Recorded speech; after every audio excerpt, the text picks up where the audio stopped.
这么多美女啊，环肥燕瘦，春来秋菊，好漂亮。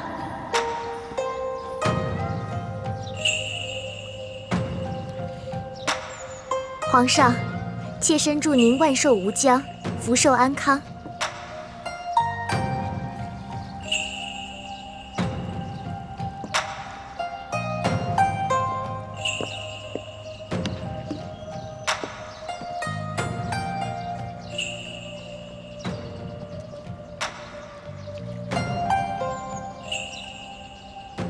皇上，臣妾知道皇上朝政繁忙，常常睡不好觉，所以亲手为皇上缝制了一个荷包。荷包里装着12味中药和香料，既能驱蚊虫，又能安神解乏。臣妾手笨，自然不能跟各位姐姐相比，不过是臣妾的一点心意罢了。这个荷包绣得真漂亮，闻一闻还有一股清香呢，神清气爽。有劳贤妃了。这贤妃的手啊，真巧啊，比起这御用绣娘的手啊还要巧。着实，在哀家看来，这后宫里头没有一个能比得上她呢。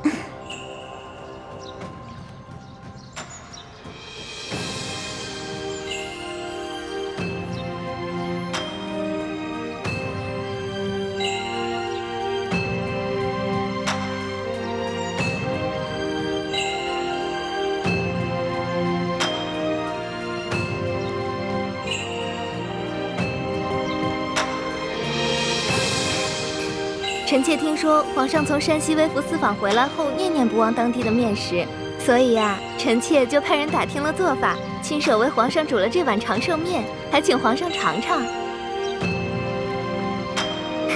这长寿面啊，不能断。这一根长面条啊，是臣妾亲手和面，再亲手做成的。这上面的绿色用的是青菜汁，寓意我大清啊能够清清明明、长长久久。惠妃有心了，朕可得好好尝尝。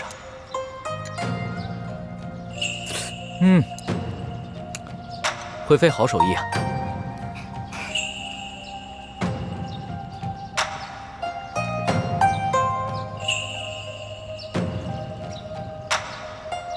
皇上，臣妾恭祝皇上年年有今日，岁岁有今朝。恭祝皇上皇后龙凤呈祥，早生贵子，让太皇太后早日抱上嫡曾孙子。好，丽妃说的真好。皇祖母，皇后，一起为这祝福喝一杯吧。喝一杯。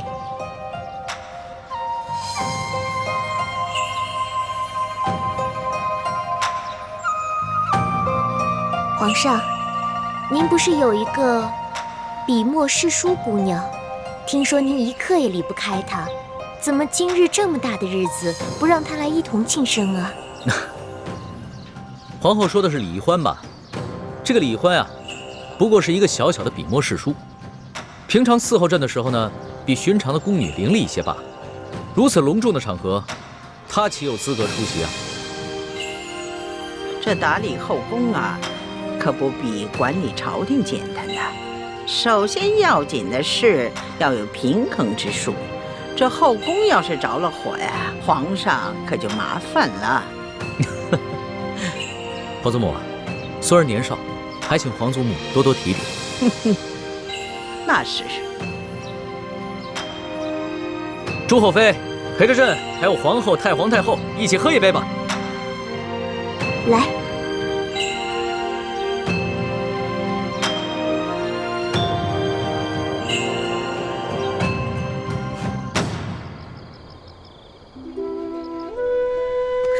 梨花，你能不能有点出息啊？你自己不都想清楚了吗？再也不会上那个骗子皇上的当了，你彻底死心了。那你还吃醋什么呀？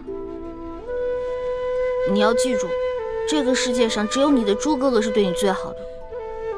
千里之外执行那么危险的任务，都不忘记你的生日，还提前给你准备生日礼物。你再看看那个骗子皇上，后宫佳丽，百草千花，莺莺燕燕，谁还记得你啊？别傻了。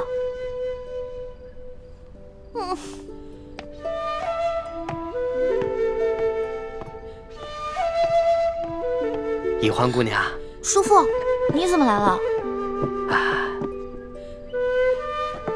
今儿啊，为了给皇上庆生，这个御膳房呢做了好多精美的美食。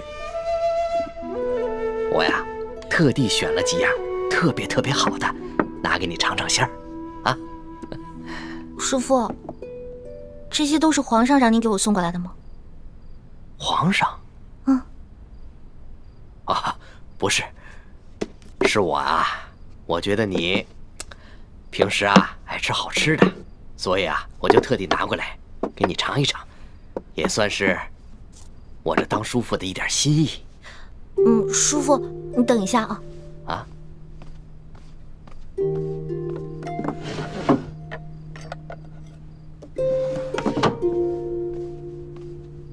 叔父，谢谢你还想着我，我也没什么贵重的东西送给你，把这个金簪子送给你吧。易欢，你这是干什么呀？快坐啊！哦。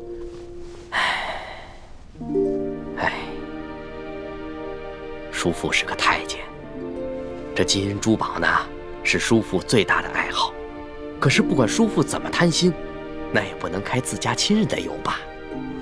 这金簪子你还是留着自己用吧。啊，叔父，你的大补丸解药是不是快吃完了？我这还有点，都给你吧。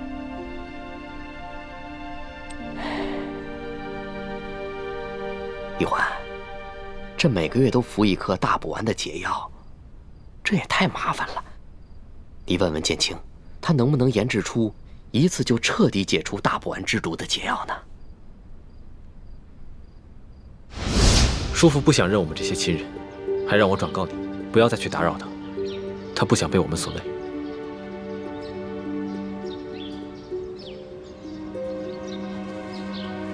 真没想到，他居然会变成现在这个样子。小的时候，他可是最听我这个大哥的话。爹，叔父虽然不肯认我们，但是暗中多次帮助我和朱哥哥啊。从这点看来，他心里还是有亲情的。他心中虽有亲情，但只怕一旦到了生死关头，还是会为了自保而出卖你们的。所以，你们切不可一次给他解开大补丸的毒，而只能每月给他一颗延缓药性发作的解药，这样才能保证你们在紫禁城中的安全。义父，我们这么做会不会太无情了？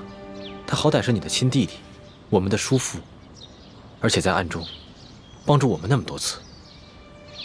太子，在大义面前，无小我。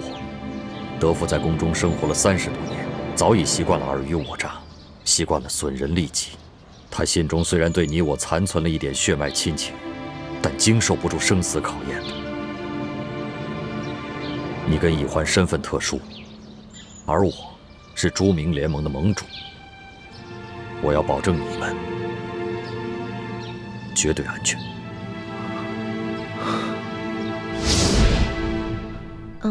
叔父啊，这个彻底解除大补丸的解药，我哥哥正在研制当中呢。如果研制出来了，到时候一定给叔父一份。好吧，但愿你们没有骗我。哎，好了，不说了，你快点吃吧，我就回去了。叔父慢走。哎。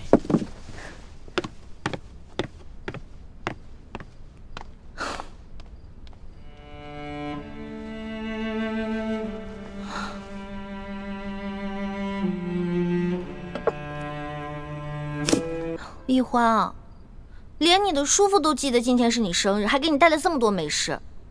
人家那骗子皇上呢？现在一定是软玉温香的环抱着，早把你抛到九霄云外去了，谁还记得你啊？就你傻乎乎的，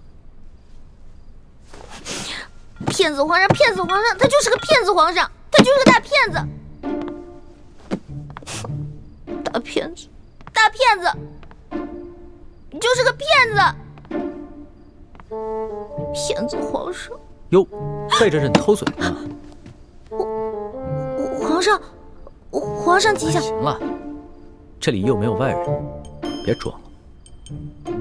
皇上，你怎么跟鬼似的，不出声直接进来了？你吓死我了！朕今天啊，陪着太皇太后和众后妃，心里一直惦记着你呢。这不是给你送好东西来了。皇上用不着破费，这些好东西啊，应该送给您的皇后娘娘、贤妃娘娘、贵妃娘娘，送给您的后宫72宫娘娘啊，送给我干什么？朕不过是有1位皇后、4妃、9嫔，接下来就是贵人、常在、答应等数十位，哪有72宫娘娘？再说了，这许多主位还都空缺着呢，你是不是看上哪个位分了？你告诉朕，朕明天就封你。奴婢怎么配啊？皇后说的是李易欢吧？她呀，就是一个小小的笔墨侍书，这侍候朕啊，比寻常宫女伶俐些罢了。这么正式隆重的场合，她有什么资格列席呢？哎呀，不得了了，这屋子里边有东西打翻喽！什么东西打翻了？醋坛子呀，你没闻到吗？酸死了！皇上说笑了，奴婢怎么敢吃醋呢？其实吧，你今天暗中跟着朕，还偷吃朕的醋，朕的心里啊，美着呢。这么看来，你是不生朕的气了。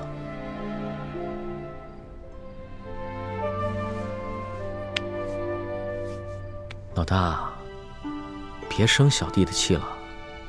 你还记得，朕当初化名龙三与你在摘星楼结拜，我们俩同月同日生，今天是朕的生辰，当然也是你的生辰。这个生辰要跟你一起过才有趣啊！你看，朕记得你曾经说过，你在家乡的时候，每次过生辰，你爹爹和哥哥都给你做这个荷花灯，让你放了祈福，对吧？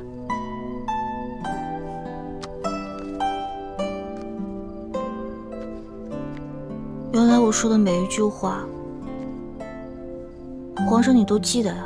傻丫头，你说的话朕怎么会忘了？哎呀，还愣着干嘛？咱们放花灯去吧。这么晚了，去哪儿放啊？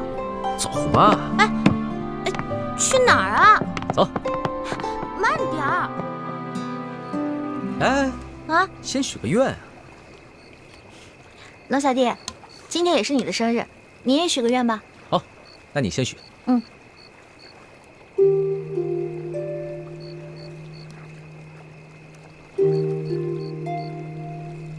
许的什么？我不告诉你，该你了。朕的愿望可不怕告诉你，这愿和你年年有今日，岁岁有今朝。放吧。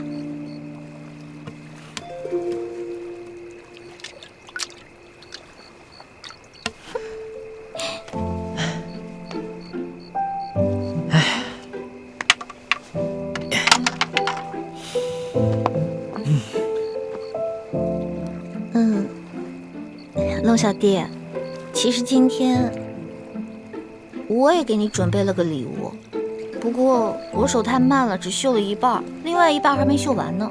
你不是一直在生朕的气吗？还给朕准备了礼物啊？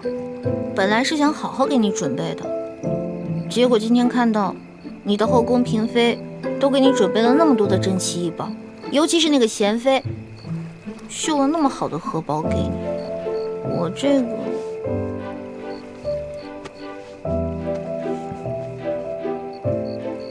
哇，这真的好丑啊！这针脚又粗又稀不说，你就看你这绣的是什么呀？野鸭子不像野鸭子，小飞蛾不像小飞蛾的。你嫌丑，你不要不就行了？谁说我不要了？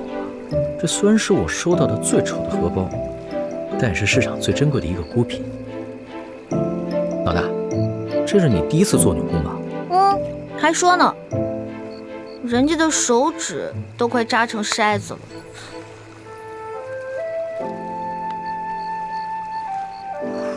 有你这么埋汰人的吗？还什么小肥鹅野鸭子，这我明明绣的就是……是什么呀？朕完全没有看出来。我绣的是京城第一酒楼的烤鸭，行了吧？你还真是时时不忘了吃啊。不过也行，这要是下次再落难了，就拿着这个荷包啊，天天望鸭止饿。哪有你这样的？皇上说话一点都不忌讳，还再落难。这微服私访已经够危险的了，不可能再有第二次了。那不行，朕以后啊得经常微服私访，体察民情，要不然怎么对得起你给朕绣的这个烤鸭荷包啊？光微服私访、体察民情是远远不够的，因为在那个时候，你可以有10000个想法，但是只要你回到紫禁城里，你就只有一个想法了。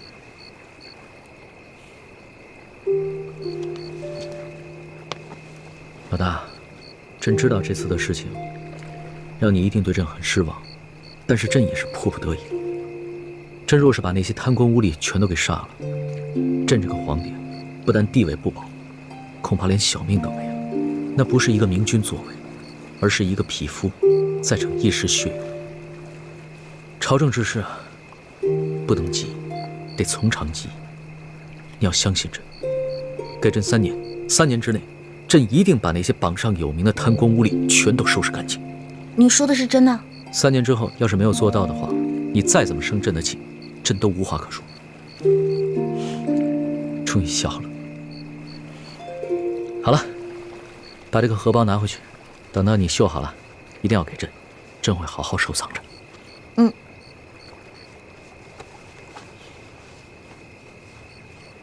哎，其实啊，朕也给你准备了一份礼物。这什么呀？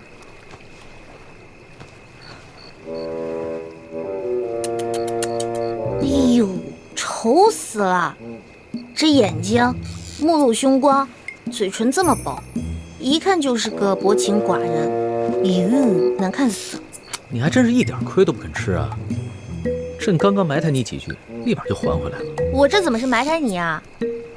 是，虽然龙小弟你贵为天子，但是你也不见得是全天下最英俊的男子吧？而且你生气的时候，特别像门神，很可怕。还从来没有人敢这么说过朕。今天是你生辰，朕就饶了你。这针小象可是朕亲手给你画的。哦。以前后宫嫔妃还有皇后都想要朕的自画像，朕一个都没给。喜欢吗？嗯。老大，朕今天在后宫嫔妃面前对你表现的并不在意，其实是为了保护你。这些后宫的女人们，平常看起来姐妹相称、谦恭有礼，其实都是明争暗斗，各有所图。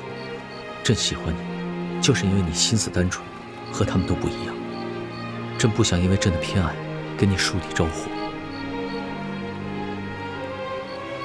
当年，朕的皇祖父和父皇都是天生的情种，他们个个要美人不要江山，陷大清于危难而不顾，所以皇祖母对此一直耿耿于怀。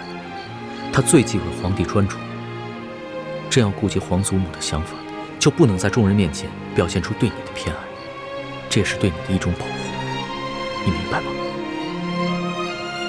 嗯。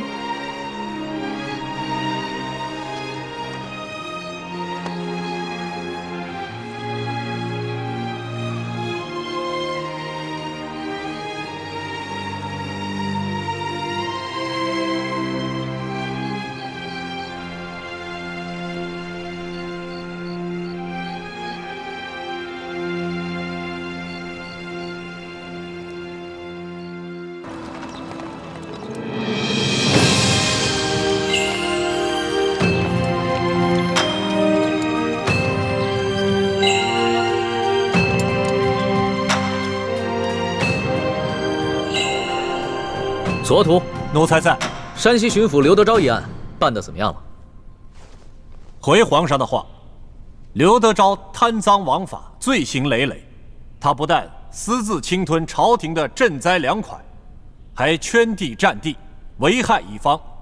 刺杀山西总兵书建，甚至行刺皇上，实乃罪大恶极，罪证确凿。刑部已经把他和同伙33人押往菜市口问斩了。那他的族人呢？刘氏一族，褫夺功名，贬为庶民。流3000里。这怎么处置的如此之轻啊？是，皇上，这刘德昭犯的可是滔天大罪，本应诛九族的呀。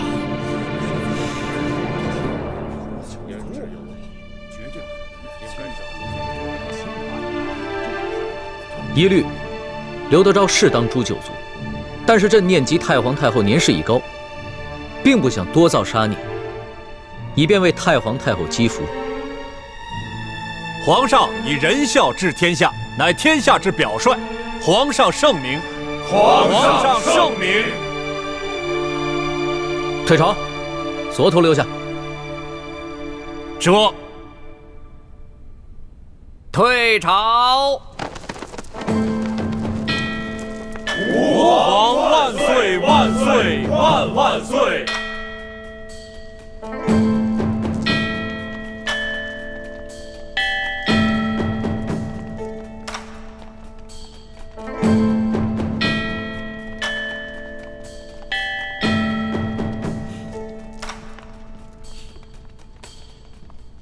所徒，奴才在。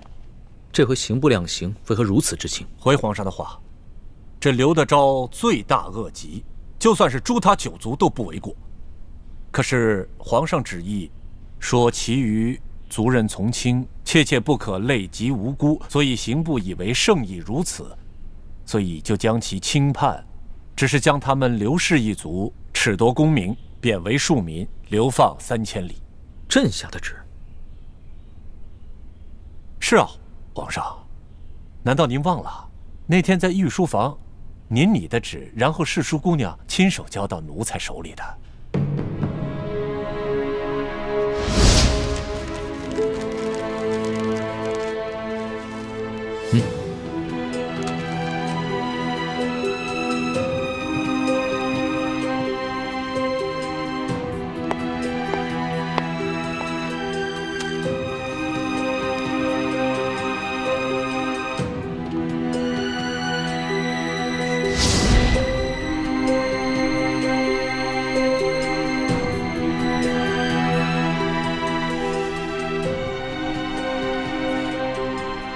皇上，您的意思是要将刘德昭一案发回重审吗？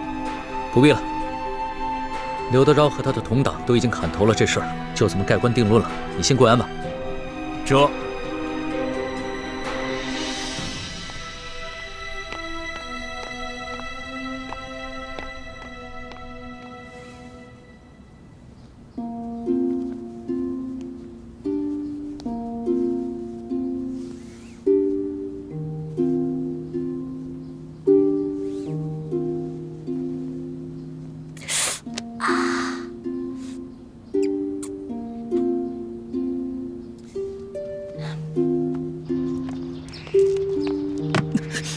哎呦，皇上，你小心点，小心点！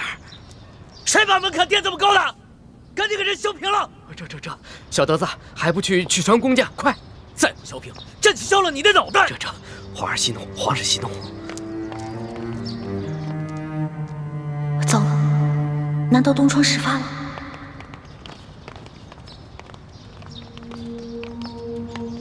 你在外面等着，别让任何人靠近。这。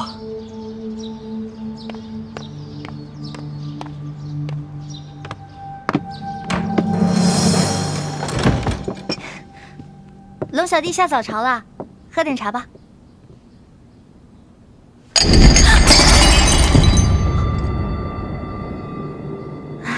一大早发这么大火啊！天威难犯，是谁这么不懂事儿，惹龙小弟生气了？你还知道天威难犯？你这个笔墨侍书的差事做的是越发的好。是不是刘德昭的案子结了？结了。刘德昭和他同党砍头，刘氏一族褫夺功名，贬为庶民，流放3000里。这个结果你可还满意？哎，后宫呢不得干政。虽然奴婢不在皇上的后宫之内，但是奴婢也是个女人呢，头发长，见识短，怎敢胡乱议政呢？不过皇上既然这样处理，肯定有皇上的道理啊。李欢，你别以为朕宠着你，你就可以恃宠而骄。你竟然跟矫诏给了索额图一道假圣旨！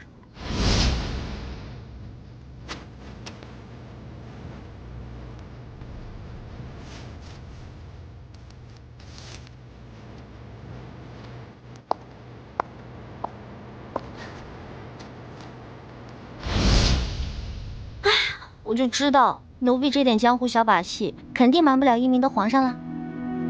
是不是索额图跟刑部的人发现那道圣旨是假的，要杀刘德昭全族啊？要是发现了，你还能在这儿？早就进天牢了。那也就是说，刘氏一族老少全都安然无恙了？李欢，你是真傻还是假聪明啊？你知不知道，矫诏也是欺君大罪，是要诛九族的。这件事情要是让文武百官、太皇太后、后宫的嫔妃，甚至任何一个宫里的人知道，你就算有100颗脑袋也不够砍的。奴婢矫诏的确不对，可是皇上，滥杀无辜、大开杀戒，难道就是对的吗？到了这个时候，你还不知悔改，反过来指责朕滥杀无辜，你是不是以为朕真的不敢诛你九族？奴婢根本没错，错的是皇上。反正奴婢的族人早已流散四方，根本找不到了。奴婢一人做事一人当，如果皇上真的气不过的话，那就砍了奴婢的脑袋吧。奴婢绝不皱一下眉头，用奴婢的1颗人头换600多颗人头，值了。好，真英雄啊！那朕今天就拿你这颗脑袋去换刘氏600多颗人头。来人，传索额图。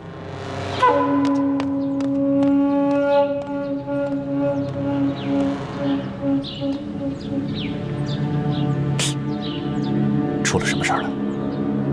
不知道，只知道皇上这么多年都没发过这么大的脾气。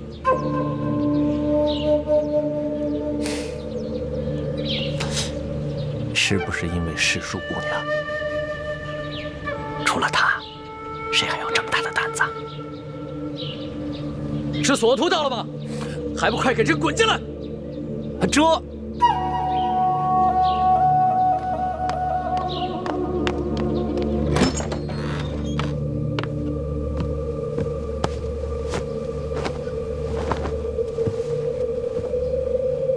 皇上吉祥。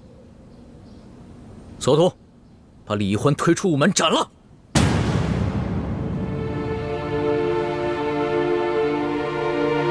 啊！世淑姑娘犯了什么事儿？皇上要砍她的头啊？总之是砍头的大罪。你问那么多干嘛？还不快去！皇上息怒，皇上三思。你啰嗦那么多干嘛呀？啊！朕让你去就去。这把头砍了，我看你还逞什么英雄！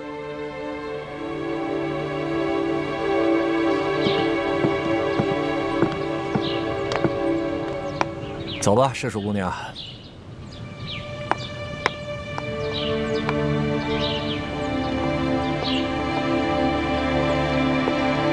索大人，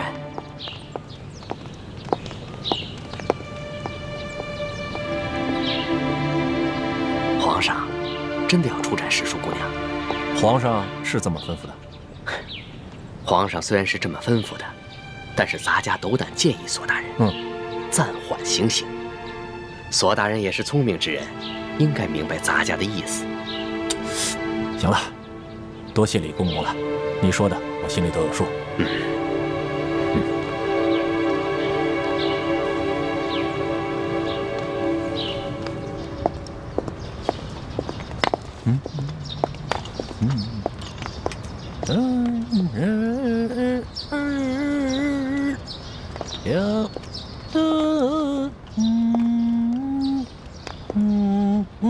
索大人，索大人，你为什么不问皇上为什么大发雷霆，要砍我头啊？我是不敢问，也不想问呐。在这宫里头，事儿知道的越少，越安全。皇上不会真砍我头吧？哎，姑娘啊，这次山西之行，我心里看得很清楚。皇上心里对姑娘那是非常看重，姑娘啊，可不比其他人呐。如果今天我真的犯糊涂砍了你的头，那接下来皇上就该来砍我的脑袋了。那姑娘放心，咱们呢就这样慢慢的溜达，说不定我们还没有溜达到午门，皇上就派人下旨要来赦免你了。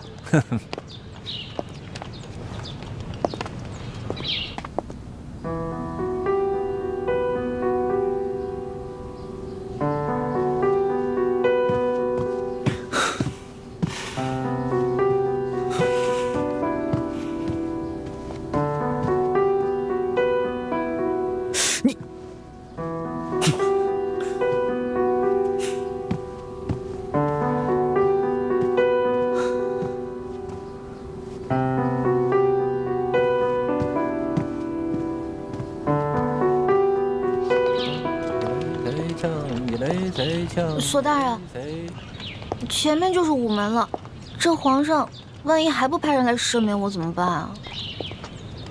那我可就只能执行圣旨了。您的意思是，您真的要砍我头了？万一您真砍了我，皇上又后悔了呢？我说了要执行圣旨，可是执行圣旨是需要一个过程的，啊。要砍你的头，那得有刽子手吧？这刽子手从住的地方走到午门去，他需要时间吧？啊，刽子手来了以后，那得先磨刀吧？这刀磨好了，送你上路，得给你吃口上路饭吧？饭做得了，给你端上来，你是一勺一勺的吃呢，还是一粒一粒的吃呢？总之，我是不催你的。那如果天黑了，皇上还没派人来赦免我呢？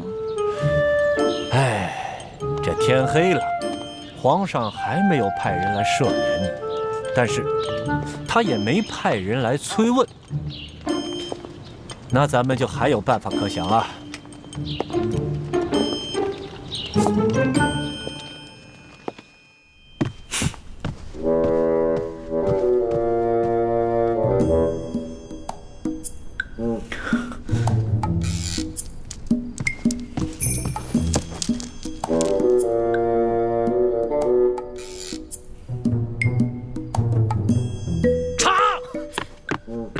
奴才这就去。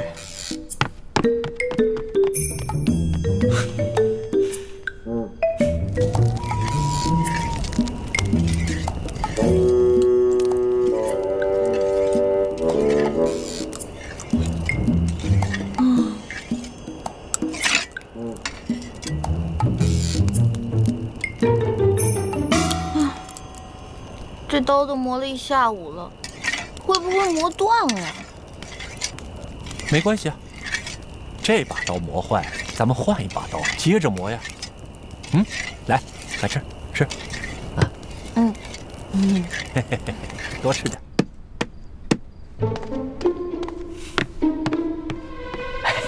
皇上，你消消气儿啊，喝杯茶消消气儿。这谁沏的茶？怎么那么难喝？是奴才的徒弟小德子沏的。你怎么教徒弟的？连个茶都不会沏？皇上息怒，皇上息怒。皇上的茶通常都是世淑姑娘给您沏的，小德子她一时半会儿掌握不好火候，求皇上您饶了她这回。哎呦，皇上，皇上，德福，你还知道啊？你还知道朕离不开那个小丫头？那刚才朕要砍她脑袋的时候，你怎么不替她求个情啊？啊！朕在这急得团团转啊！你个老东西，一声都不吭你！哎，你在宫里待了一辈子了，这点眼力劲都没有啊！不，皇上，我这不是想让您冷静冷静再说吗？那奴才现在求情来得及吗？哎呦，索大人不会现在把宜欢姑娘的头都砍下来了吧？索图要是连这点眼力劲都没有，那朕真是白疼他了。啊！难怪皇上让索大人来执行圣旨呢。你这个老东西，挺机灵。哎，皇上息怒，皇上息怒。现在知道怎么说了吗？哎，知道。还不快去！哎，奴才马上就去。哎，皇上息怒啊，皇上息怒。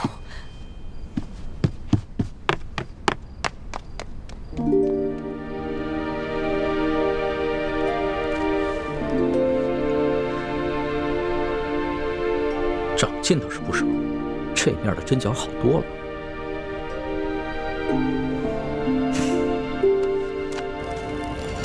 索大人，你说皇上不会真想杀了我吧？这样跟你说吧，这俗话说得好，天威难测啊。哎，没事啊，赶紧吃吧啊！我就知道，不能相信皇上的话。之前还信誓旦旦的说永远不会砍我头呢，没有想到言犹在耳，现在就要砍我头了。呸！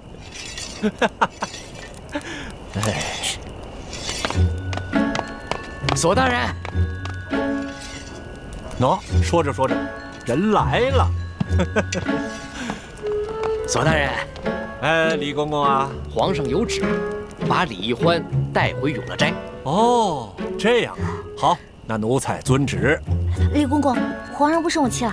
那还用说，本来皇上是龙颜大怒，是我拼了性命不要，在皇上面前苦苦求情啊，皇上才让我把你送回去。姑娘，你再回去以后，可不能再忤逆龙鳞了。姑娘是聪明人，应该知道怎么做。谢谢李公公。哎，那行了，那咱们就走着。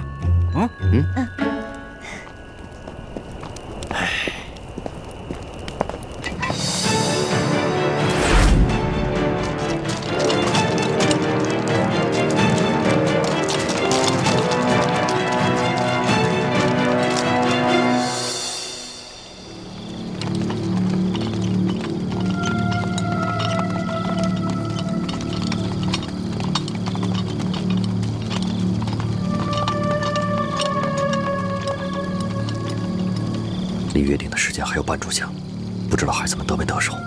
晋王放心，这些孩子都是咱们精心调教出来的一流高手，不会出什么差错的。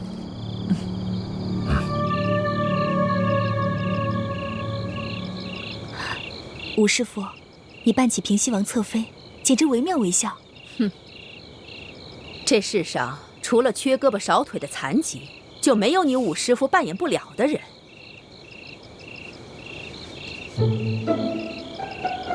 倩影姑娘，你还是赶紧走吧，不要留在我琪儿身边了。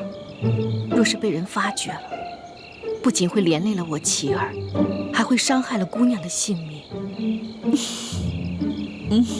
不仅这扮相像，连声音和神态也一模一样。那我呢？我这石副将就不惟妙惟肖了？你呀，怕是连石青红本人都分不出真假。太子不像易欢那丫头，每项技能都学得很到家。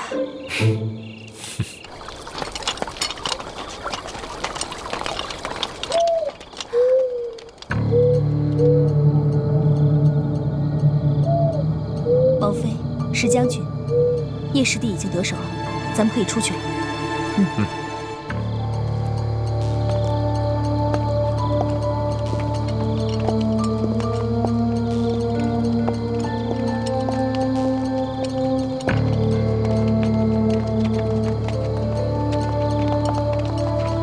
侧王妃石将军好。继续巡视。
你们进去取货吧，我和倩影守在这儿。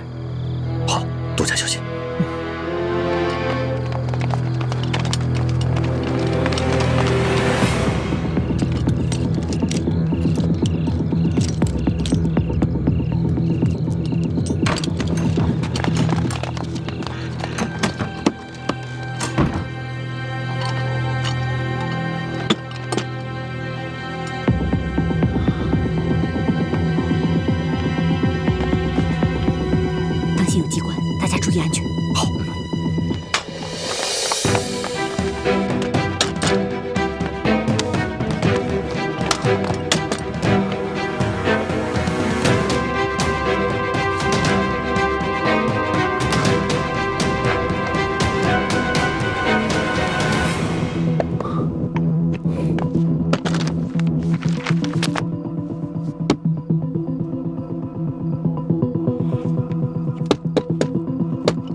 王府里好像有什么动静，不会是大师傅和太子遇到什么麻烦了吧？快撤！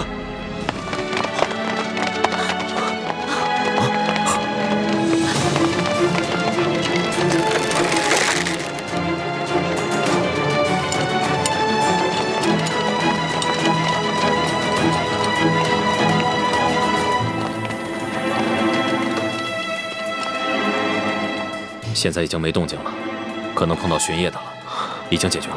啊，要不我进去看看？我们的任务是在府外接应，没有接到求救信号之前，千万不能轻举妄动，免得打乱计划。好。晋王，好久不见，别来无恙啊！吴三桂，你居然没有率兵出征！区区调虎离山之计，岂能瞒得过吴三桂？怎么样？你们是想束手就擒，还是想再负隅顽抗？哼！现在不是在空旷无垠的战场上。今天你手下兵将虽然众多，但想困住我们，没那么容易。冲出去！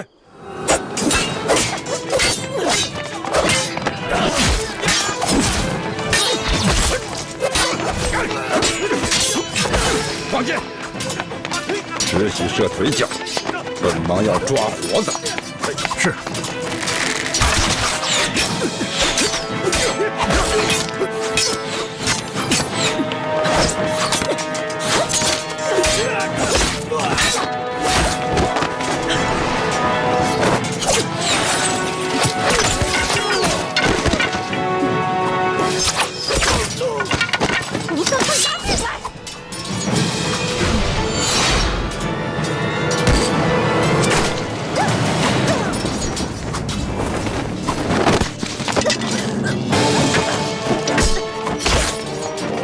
捉住他们，每人赏银千两。是。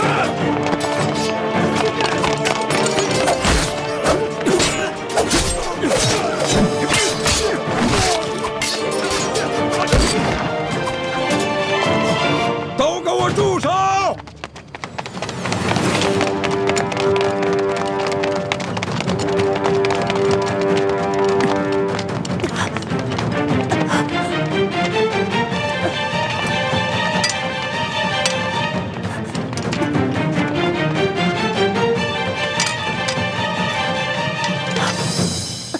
李定国、陈胜男，你们的武功就算再高，能敌得过本王的火枪队吗？吴三桂，今天算你赢了。你把他们全都放了，我留下来任你处置。我乃堂堂大明晋王，你把我押解送京，交给康熙那个小皇帝，那可是一件天大的功劳，而且还可打消朝廷对你拥兵西南、伺机反叛的嫌疑。那本王要是不同意呢？那大不了，我们就拼个鱼死网破。我临死之前，一剑削去自己的面皮，那我这颗人头可就不值钱了。就算你把我交给康熙，康熙也不会相信的。李定国，我才不会上你当呢。这前明晋王，哪有前明最后一个太子值钱呢？你若肯把你这个假儿子留给我，我或许还会考虑是否放了你。哈哈哈哈哈！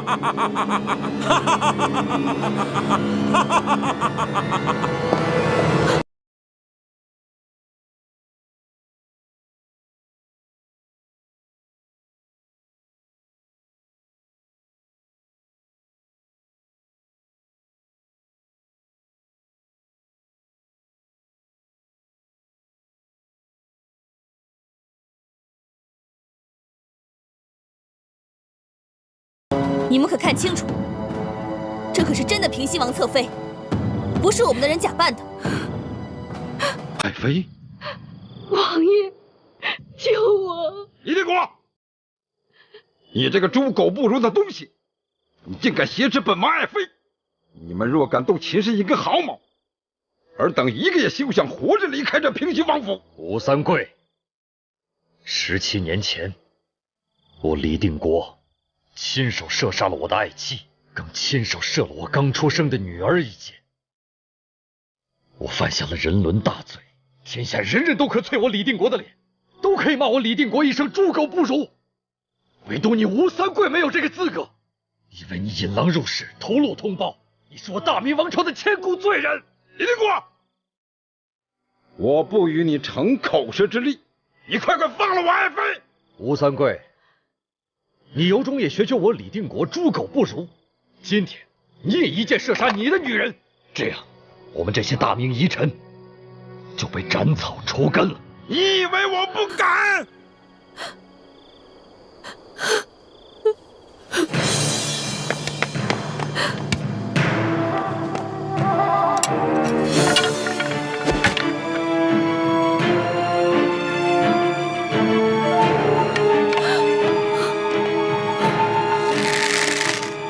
王爷，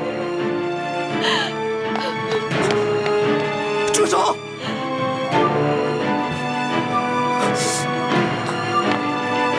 父王，你要做什么？你难道真的要学李定国那样六亲不认，连我娘也要射杀了吗？妻儿，妻儿，青阳，我对你一片痴心，我为了你不惜挨了我父王50军棍，我险些送了命。可你呢？你竟然要杀了我亲娘！妻儿，你睁开眼看看，这就是你不惜牺牲一切的女人！你让父王放下剑。好，我这就放下。但你必须过来，拿起枪，当着本王的面一枪杀了这个无情无义的女人！不，青阳，我不想要你的命，你把我娘放了，换我来做你的人质，就让我父王一剑杀了我好了。妻儿，糊涂！琪儿，你好糊涂，你快回到你父王的身边去。我再说一遍，你放了我娘！琪儿，你疯了，快退回来！琪儿，放了我娘！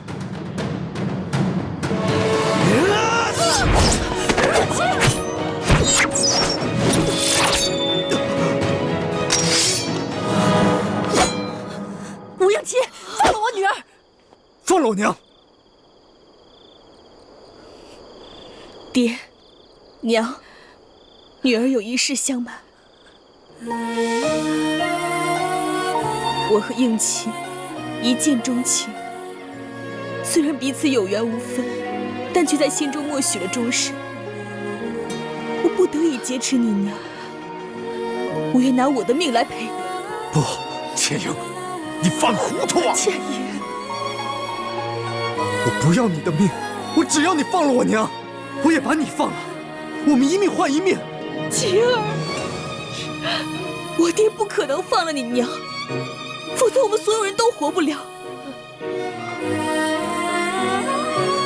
爹娘，女儿不孝，先走一步。不，琪儿，琪儿，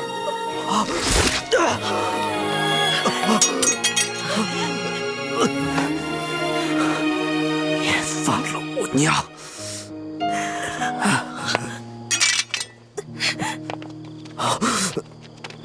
吴三桂，你快放了我们，不然我就和你的儿子同归于尽！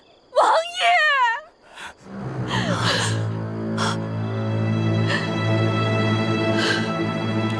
爷，吴三桂，现在你的女人和你的儿子都在我们的手上，我李定国一言九鼎，只要我们到了安全的地方，我会毫发无损地把他们还给你。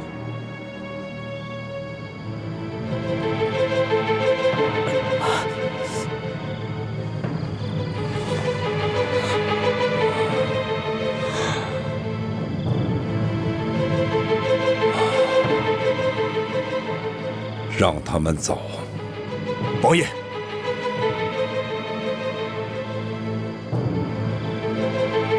走。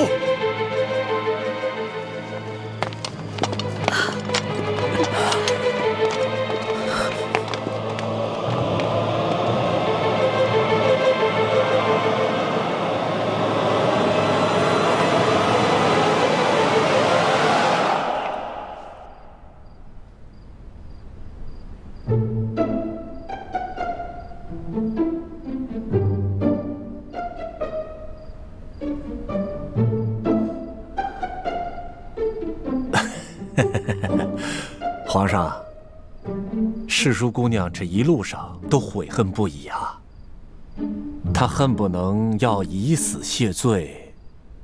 皇上，我看得出来，世淑姑娘是真的知道自己错了，您就饶了世淑姑娘这一回吧。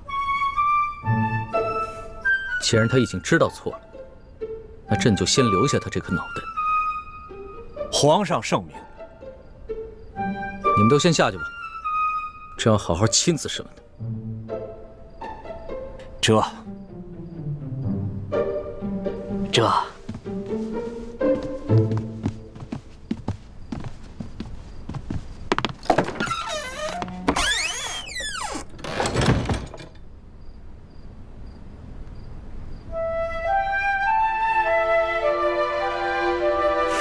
起来吧。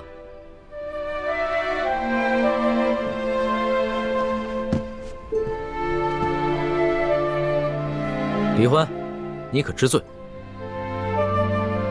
奴婢知罪。奴婢擅自矫诏，犯下了滔天大罪。可是那日在御花园，皇上以龙三的身份跟奴婢一结金兰，还对着月亮发过誓。皇上跟奴婢相差1岁，同月同日不同年生，但愿将来要同年同月同日死。如果今天皇上砍了奴婢的脑袋，难道皇上要陪着奴婢一起去吗？你还敢提那档子事儿？你就是因为这个才无法无天的吧？可是你别忘了，那日在刑场，你可说过要跟朕断绝结拜情谊的。那次不算，那次是以为奴婢要被砍头了，不能连累皇上跟奴婢同生共死，所以才狠心说要断绝关系。皇上明明都知道，这是奴婢用心良苦，为何现在用这些话来堵奴婢的嘴啊？你少装委屈！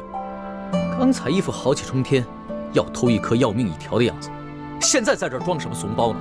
奴婢没装怂包，奴婢是真的委屈。皇上金口玉言发下结拜的誓言，难道奴婢说断绝兄弟之情，就真的能断绝吗？朕明白了，你就是算准了朕不舍得砍你这颗脑袋，所以就如此胆大妄为是吧？奴婢无依无靠、无权无势的，唯一能赌的，也就是皇上的舍不得。难道奴婢错了吗？皇上真的能舍得吗？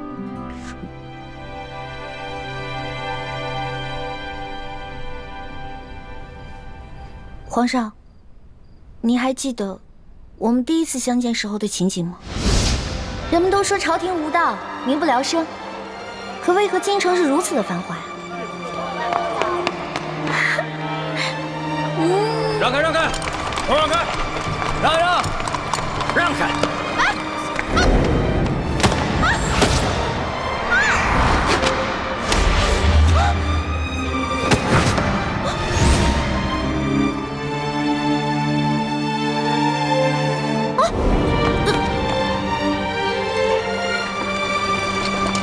他们犯了什么罪啊？那车上还有婴儿呢，也要被砍头。他们可是前明的余孽，口口声声要光复大明，这都是特等的大罪，是要诛九族的。当今皇上这么残暴，诛九族，怪不得这些人要光复大明。哎，你们说那暴君是不是长得青面獠牙，极其恐怖啊？那个时候，奴婢万万没有想到，那个老成大器的少年，就是当今的皇上。可那个时候的皇上对鳌拜动不动就诛人九族的暴行亦是十分不满，可为何如今皇上也要动不动就诛人九族呢？你怎么能拿这跟鳌拜比呢？鳌拜杀的那些犯人有多冤枉？刘德昭难道也冤枉吗？杀刘德昭不冤，可是刘氏一族也有毫不知情的老人跟妇人，还有正在吃奶的婴儿啊，他们何罪之有？皇上，奴婢并非恃宠而骄，也没有干政的野心，奴婢只是不想看着皇上的刑罚变得如此严苛。如果说奴婢矫诏冒犯了龙威，那当时在山西呢，皇上冒险抢劫官银官粮的时候，难道也是有意挑衅皇权吗？皇上还不是出于一点点人心，怕更多的无辜老百姓饿死吗？你少在这花言巧语。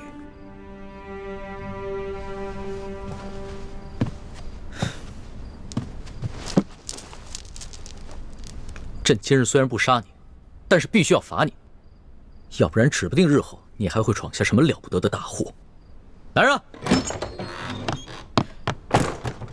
奴才在。李欢死罪可免，活罪难逃，把他拖下去，重打40大板。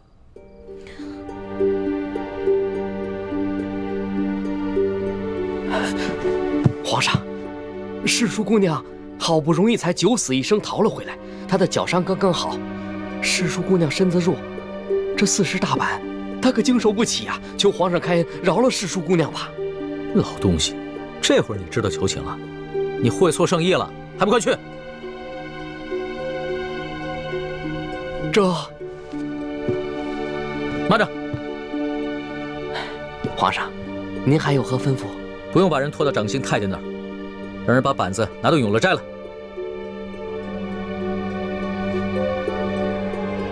这……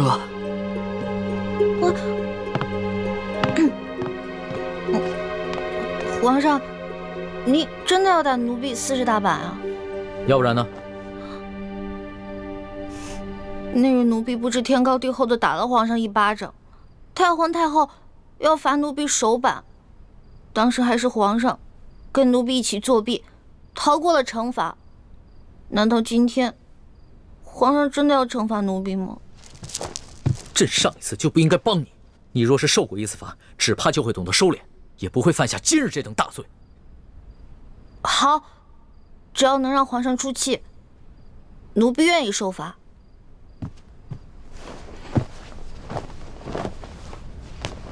奴婢谢皇上隆恩。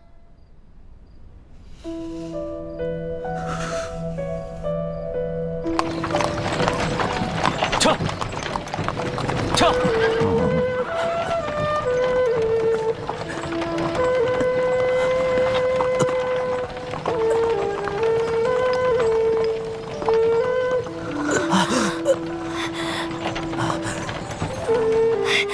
爹，你有没有止血止痛的药啊？止血止痛的药，爹是有的，可是不能给这个小奸贼用。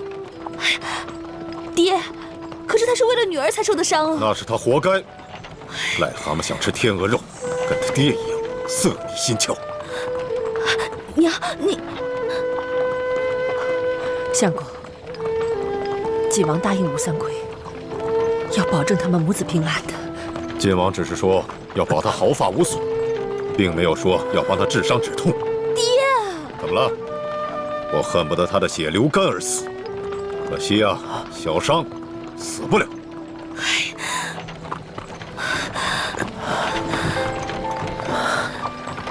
千阳，我没事儿，我也不疼，你别担心。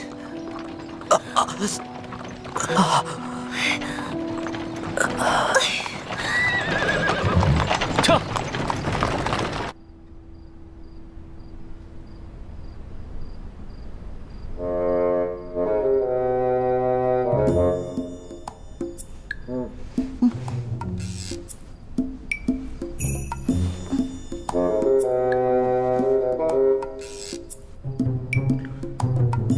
皇上，要打您赶紧打吧，我这跪的腿也疼了，腰也酸了，连脖子都僵了。这老东西拿个板菜拿这么久。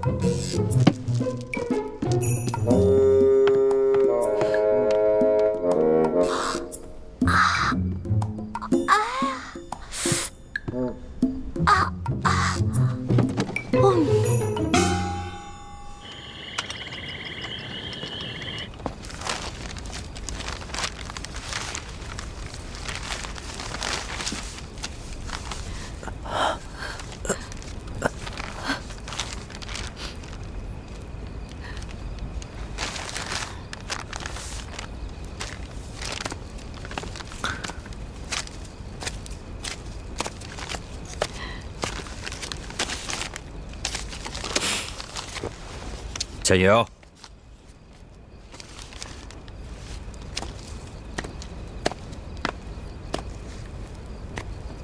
人家平西王府的侧妃和二公子，平时山珍海味都吃得厌了，咱们这些带腥骚气的野味儿，人家怎么能看得上眼呢？大师父，他们母子和吴三桂不同，况且他们还救了我们的命。我们这样做，是不是有点过分了？过分？千莹，你太善良，跟这种假仁假义的人相处，很容易上当受骗的。当年，要不是吴三桂用我妻女的性命要挟我，我也不会一箭射上楼的发起。父债子偿，没什么过分的。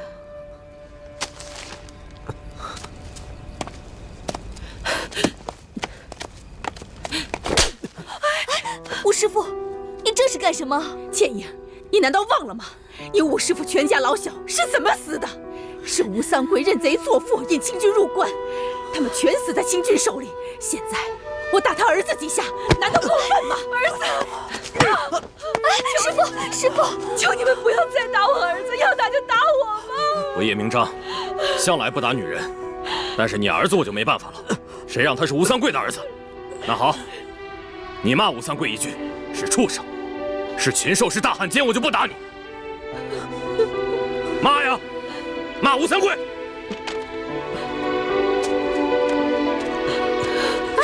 师傅，爹，装什么英雄好汉？你们要打就打吧，就当是我替父王还债。还装深明大义。你就是这般乔模乔样的，把我女儿的心给骗了吧？你这狗杂种！真的！爹，您忘了，女儿的脸还是吴应奇给治好的。他若是真骗了女儿的心，女儿也心甘情愿被他骗。相公，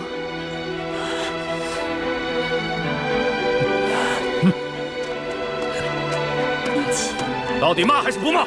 骂吴三桂！不是，师傅们，你们若还想撒气，就助倩影来吧。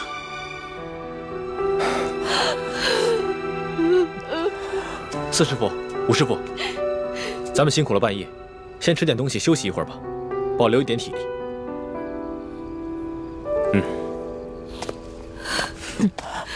小子，今天我们暂且饶过你，但是你得给我记清楚，哪天我们几个手痒了，就有你好受的。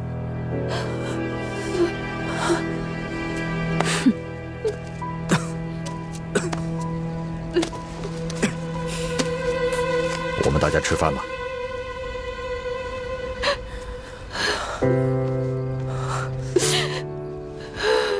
我没事，你不用担心。微波都是我娘，娘也不饿，你不用担心我。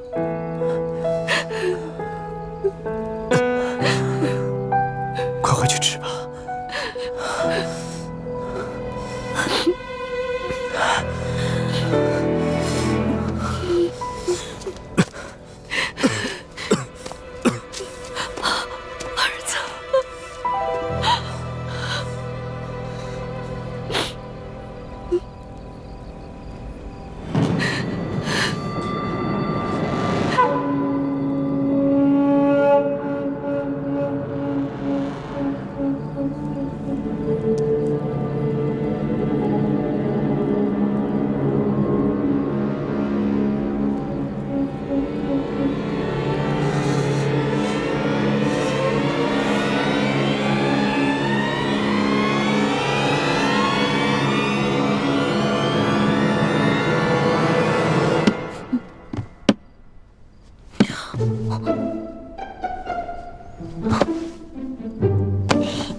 你们都下去吧，这要亲自罚。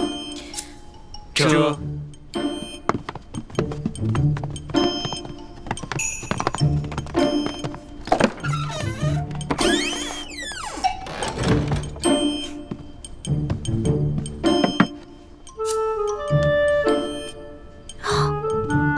皇上，你真的要打奴婢啊？不然呢？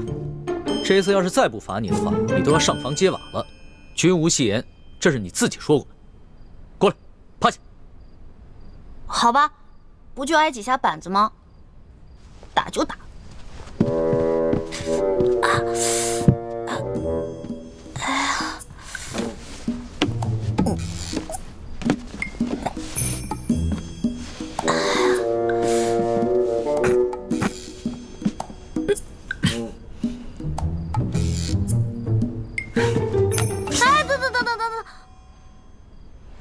皇上，要不然咱俩商量一下呗？您高高举起，轻轻放下，假打行吗？你刚才那个死猪不怕开水烫的英雄气概哪儿去了？不如啊，你给朕认个错，跟朕重新续个大小，让朕做老大，你做小弟，那朕就饶了你。不行，我从小都是老小，好不容易捞个老大当，士可杀不可辱。打吧。行，那你就好好忍着，别鬼哭狼嚎的啊！绝对不出一声。啊！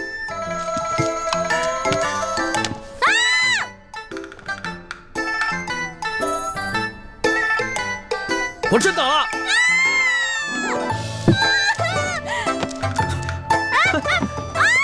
啊！我说呢，平日里你蹭破点皮就哼哼唧唧的，今天像换了个人似的。原来有这个东西。还给我！什么东西？大清哪条律法规定了，奴才被打的时候，屁股里就不能垫垫子？还给我！你趴下，板子还没打呢。皇上，您难道真的要打奴婢40大板吗？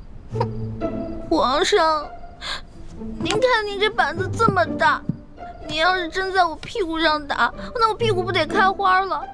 能不能打个折呀？半折、对折，20下。不行，40大板一下都少不了。那要不然就4折15下。你的算术先生是被你活活气死的吧？4折16。皇上英明，16下，那我们就决定了，就打我16下。谢谢皇上。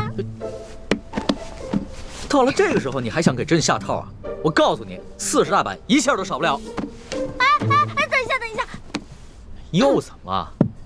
您看是这样的，如果硬打我40大板都打在屁股上，我是个女孩啊，半个月都起不来，走路一瘸一拐的，多难看。要不然换个地方打。也是，真把你屁股打坏了，你这半个月下不了床，朕这也没人伺候。行，你先起来吧。谢皇上开恩。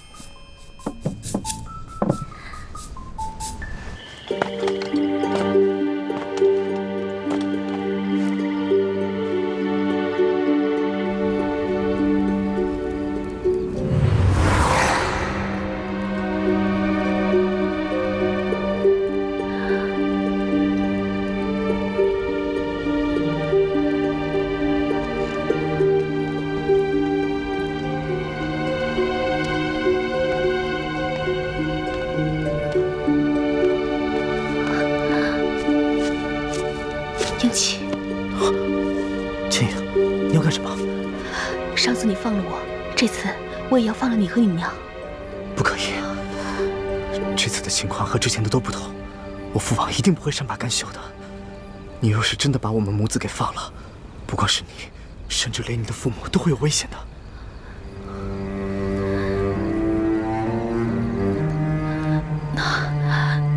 那我该怎么办啊？没事。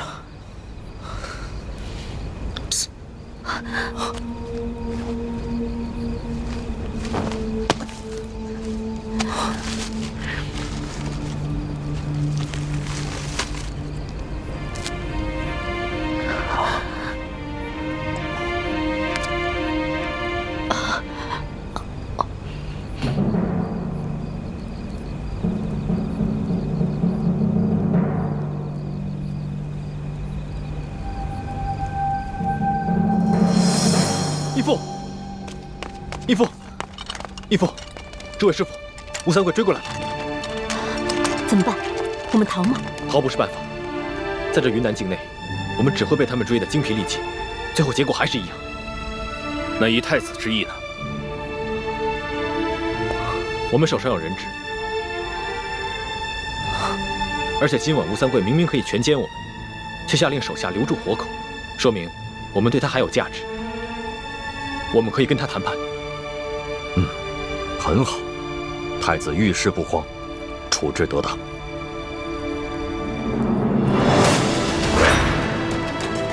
晋王，前明太子，你们已无路可逃，识时务者为俊杰，快出来投降吧！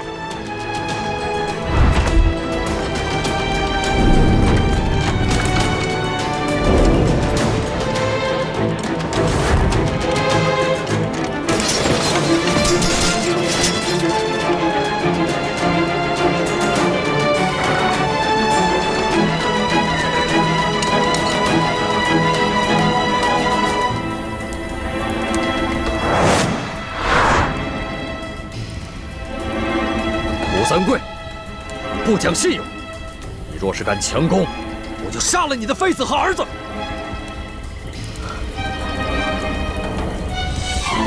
王爷，怎么办？晋王，你已是瓮中之鳖，无处可逃。我劝你还是赶快投降吧，我还可以饶你不死。我给你1天的时间考虑，希望你不要让我失望。传令下去，距离此处100步之外，安营扎寨，听候本王的号令。卑职遵命。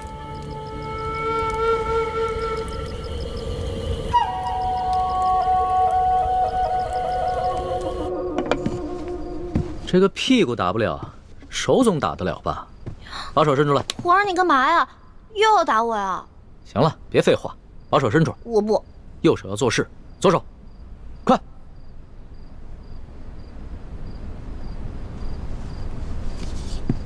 疼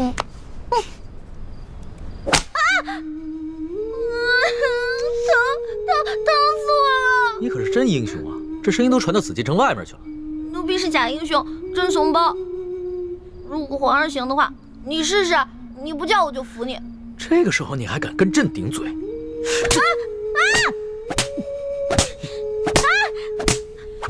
之前皇上说刘德昭是世界上最坏的男人，我看皇上还不如他呢。刘德昭虽然欺上瞒下、贪赃枉法，但他对自己的女人从来不打，他对他女人很好的。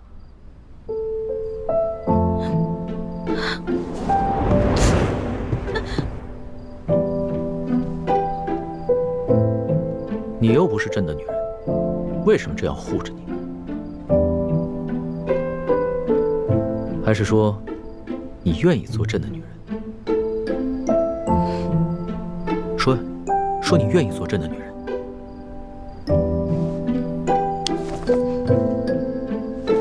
皇上还是继续打吧，奴婢绝对不出一声。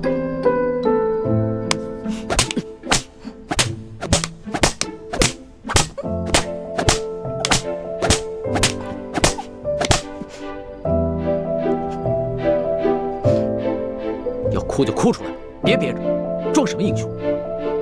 奴婢不想装英雄，奴婢只是装不了皇上的女人。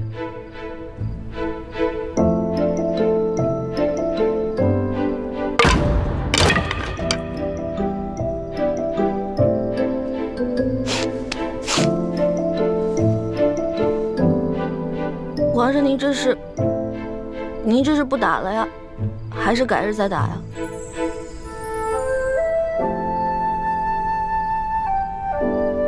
把手伸出来，给朕看看。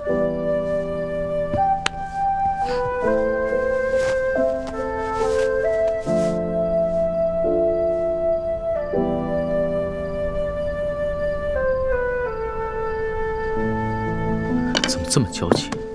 才打了几下就变成这个样子。或者你试试，也疼。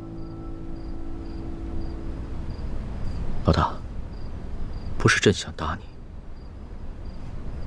朕如果这次不罚你的话，朕怕你将来越来越无法无天，真要做出什么事情，连朕都保不了你的时候，那朕就真的后悔都来不及了。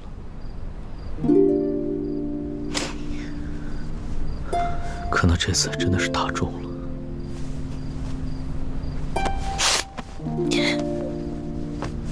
都疼死了。好了，老大，别哭了，你哭起来的样子真是丑极了。还丑呢，我现在连脸都没有了。你把我手打成这么肿，我以后怎么见人啊？你赔我，你赔我！好了好了，打几下手也哭，这个世上只有你一个人会把朕的龙袍当抹布。行了，别哭了，你还真赖上朕了。打了人就想跑啊？去给你拿药啊。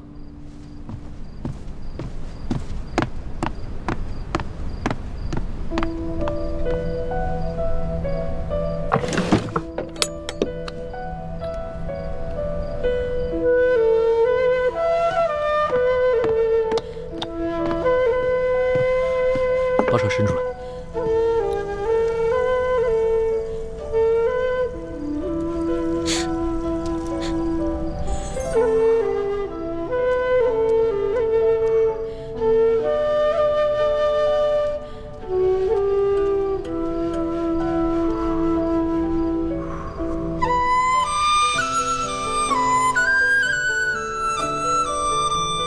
还疼吗，老大？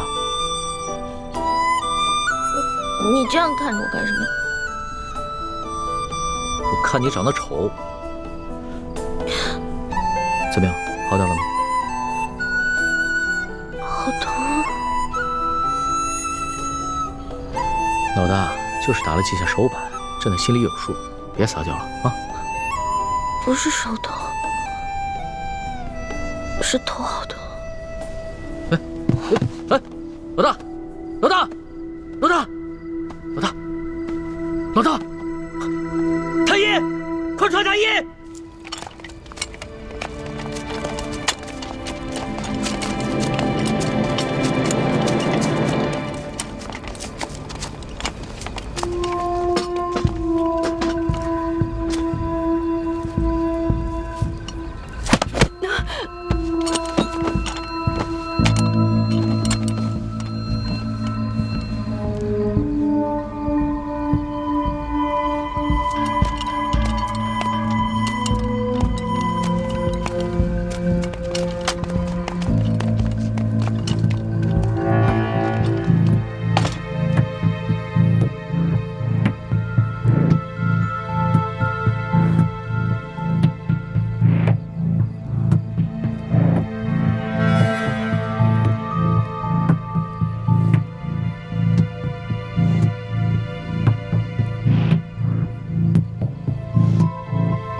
在此之前，我本以为吴三桂安插在我们明珠谷中的奸细，只是一个身份不高的小角色。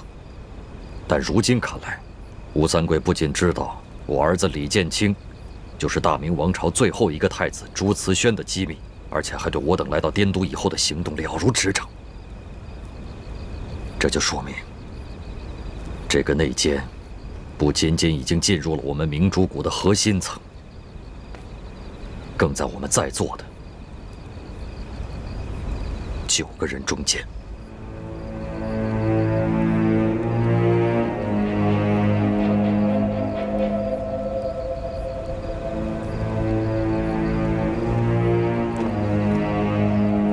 晋王说的极是，内奸一定是我们7位师傅当中的一个，所以我们的行动才处处受制于人。是谁？有种做吴三桂的奸细，就有种承认。只要你承认了，我等就念在与你过去的情分上，饶你一命，只废了你的武功，让你滚回吴三桂那个狗贼身边去。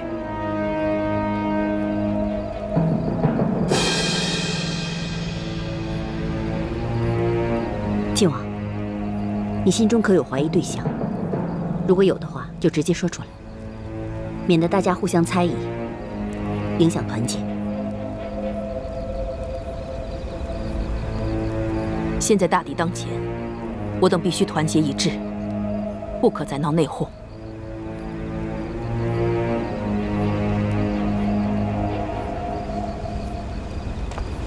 太子，你可有怀疑对象？除了义父，在座7个人当中，有5个是我尊敬的师长，还有2个是我从小一起长大的兄弟姐妹。我实在不知道该怀疑谁。不管怀疑谁，我的心里都十分愧疚，十分难过。我此刻的心情跟太子一样，不管此前知道鳌拜在我明珠谷中安插有奸细，还是这次来到滇都，得知吴三桂也在我明珠谷中安插有奸细，我都不忍心怀疑各位，因为我们都是10几年出生入死、肝胆相照的好兄弟。倩影跟默笙，更是同太子从小一块长大，情同手足。但是我也知道，这些年来，我们的大业进展得极为不顺利，缺乏经费，条件艰苦。有些人渐渐动摇了，有些人退出了，还有些人投敌叛变了。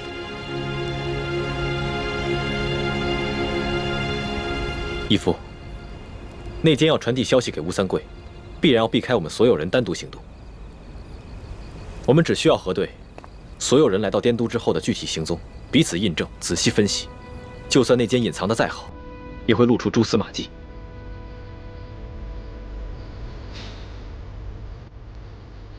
眼下也只好如此了。我恳请各位暂时都先退出屋去，然后逐一接受我跟太子的盘问。希望各位在外面期间不要私自交谈。不知各位可愿意配合？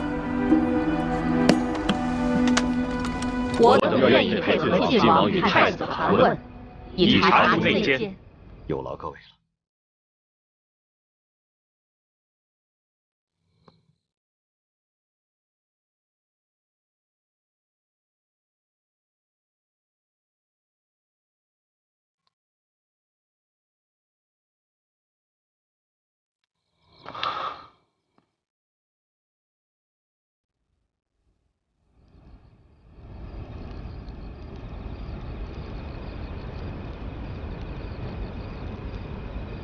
晋王、太子，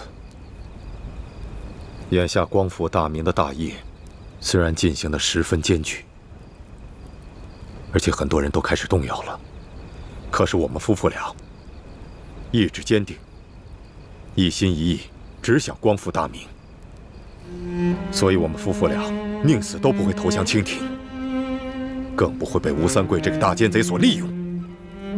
范兄，除了太子，在这个世界上我最信任的人就是你了。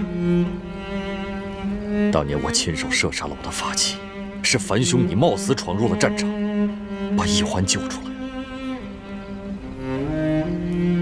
你们把奕欢带进了明珠谷，你和弟妹一同把奕欢抚养到了7岁。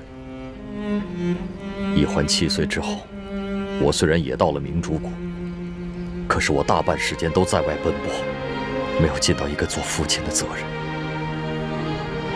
还是你们夫妻二人在一直细心地照料着奕欢，甚至在你们的亲生女儿倩影跟奕欢同时遇到危险的时候，你夫妻二人先救的也是奕欢，只是倩影容颜被毁。这么多年来，他心中一直对你这个父亲有怨在心，你也对这个女儿十分的愧疚，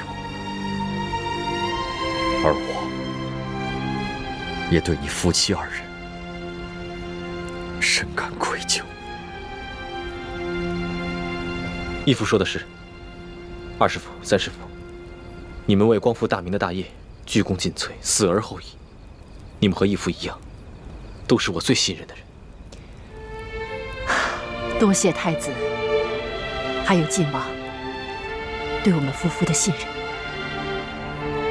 倩影这个孩子，从小在明珠谷长大，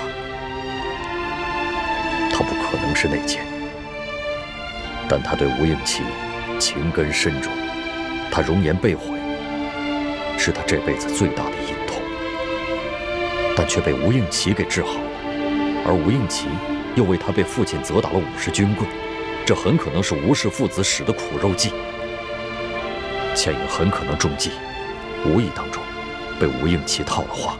晋王，如果倩影真的是中了吴三桂父子的诡计而泄密的话，我们夫妇俩绝不会袒护，一切交给晋王处置。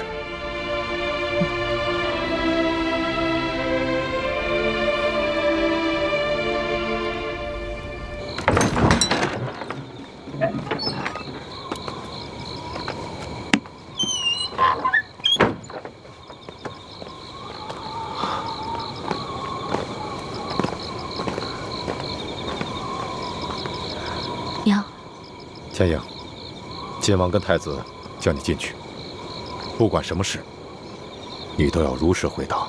我明白，我从未做过任何对不起大家的事儿，一定会对大师兄和晋王如实回答。去吧。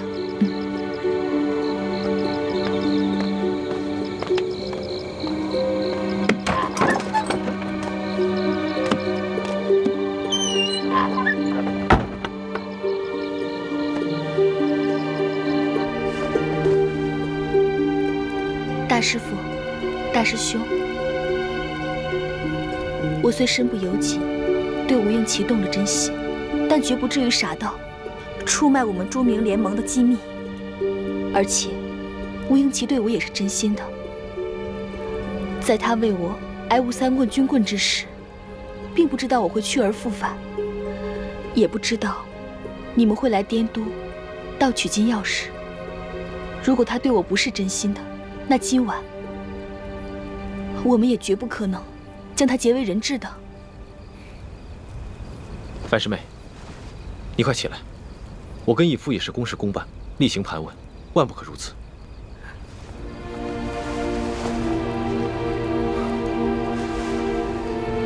义父，樊师妹今夜跟吴应奇的情形，我们都看在眼里。今夜若不是樊师妹，只怕我们都脱不了身。多谢大师兄。你先出去吧，叫你四师傅跟叶师弟进来。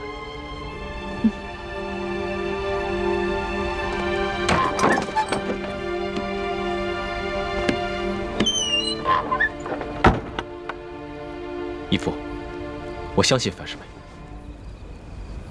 太子不必多言，此事关系重大，我不敢轻信任何人。我们必须抛开一切情感因素，尽快查出内奸。义父说的是我太感情用事了。四师傅，叶师弟，太子和晋王让你们进去。我们走吧。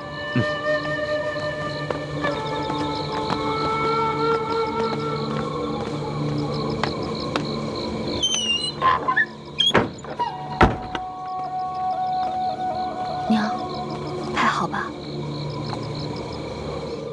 四师傅，叶师弟，见谅了。虽然你们已经说清楚了你们这几日的行踪，但是今夜你们负责协助我们撤离平西王府，并没有深陷包围，所以我暂时还无法排除你们的嫌疑。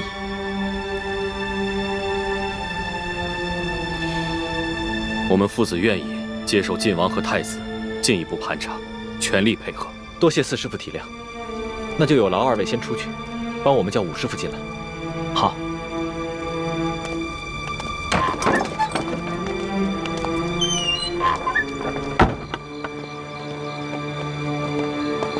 哎，武师傅呢？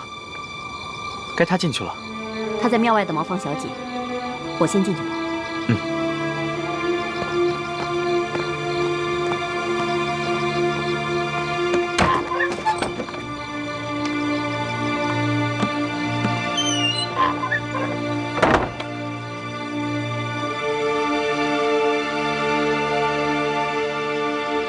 六师傅，今夜在书房之中，若非你经验丰富，发现了我们未能及时发现的机关，只怕我们大家都已经丧命了。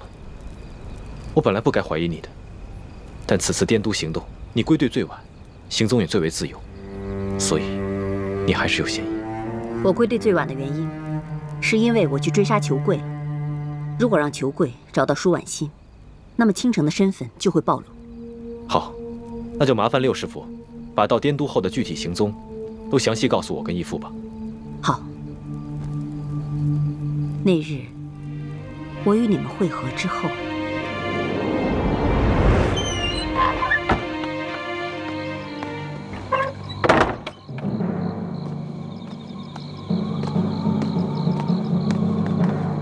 唐姐姐呢？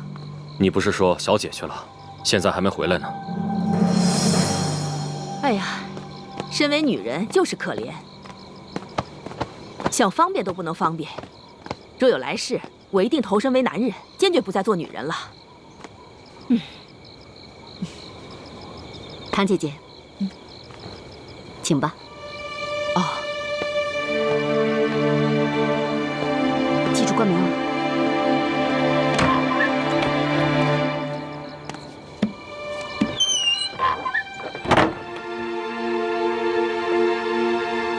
吴师傅，见谅。当日你留在书房之外，并没有进入书房经历机关之险，而且以你的身手，竟然会被吴三桂的护卫所伤，此事也较为可疑。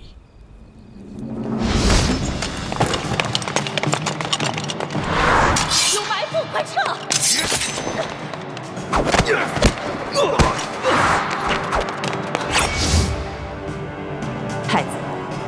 晋王，我当时之所以留在书房外，是因为我假扮了秦氏，这样方便替你们望风。我之所以会被那个小护卫所伤，是我没料到，那些护卫只是假装中了呆肉目击散之毒，被他们偷袭，猝不及防，所以才受了伤。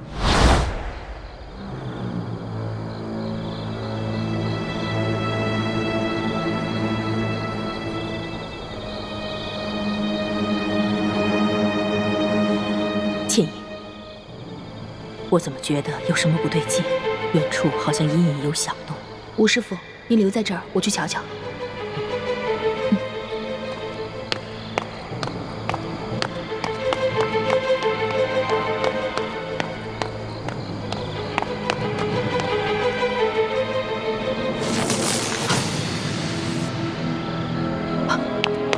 有埋伏，快撤！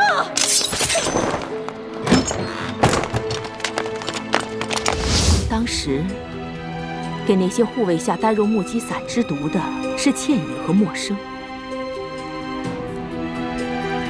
我们也在王府外面收到了你们发出的信号，但奇怪的是，为什么那些护卫根本就没有中毒？刚才樊师妹说，她因为要假扮丫鬟，所以就将下毒的任务交给了叶师弟。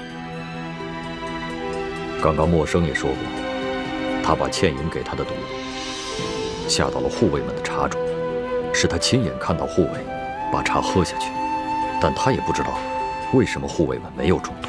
那些护卫不但没有中毒，反而假装成了中毒的样子，诱使你们进了书房。他们本想借助书房的机关擒住你们，这样他们也就省去了许多麻烦。但没料到的是，你们居然能够突破书房的机关，拿到钥匙，全身而退。